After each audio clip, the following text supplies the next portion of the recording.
Hi, I'm Darla Baggett. I am your instructor for Action Research 2. If you had me for Action Research 1, some of this may be a review, but I'm not going to cover it in as much depth.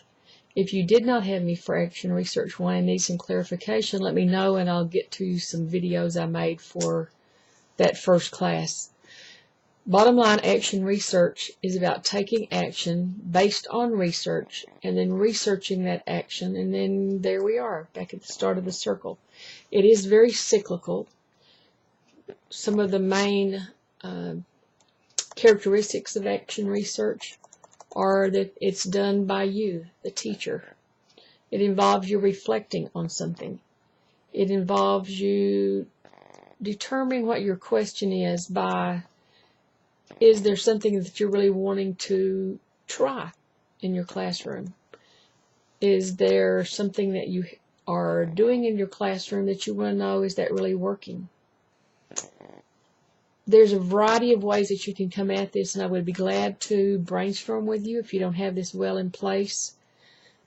That actually should be what happened in Action Research 1, is that you really came up with a good question, what you really wanted to find out about, and that you began then determining what your design was going to be. Are you going to use interviews? Are you going to do surveys? Are you going to do pre-post testing of your students?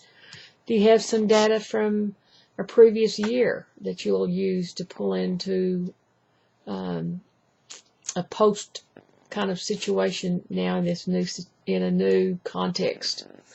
The three main characteristics of Action Research are that it's locally done on a local issue, which means at your campus, in your classroom probably. It's conducted by and for you, the practitioner / the teacher, and it results in an action or a change implemented by you in that context of your classroom. So it needs to be something that you have some control over. It's being used in education quite a bit now. It started off in the social side of the context of research, but it has moved now into education because it really gets down to the nitty-gritty of, let's figure out what we want to do right here, right now in this classroom. It's pretty informal in how you put it together, how you do it. The putting it together is pretty formal. Action Research 1 should have actually been Chapter 1, which was the introduction of your whole plan, your research question, the design, which is what kind of method will you use. We mentioned that just a minute ago. And then the start of your literature review. Action Research 2 actually is now more full-blown literature review, where you're really doing research on your exact topic. You want to see if you can find something that supports an idea you have, or maybe says something that you're doing is not working well, that makes you think, I do want to try to, key into this.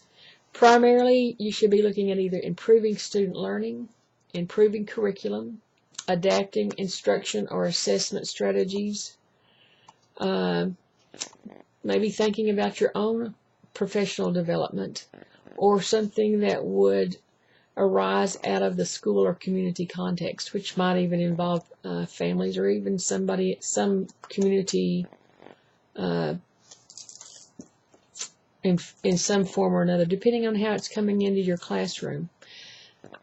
I think that will probably pull together what we want to do for this introductory video. The video for next week will talk specifically about your literature review in a little bit more depth. And if you're ready to move into that, go ahead and look at that video also. It will be ready for you right now. Thank you.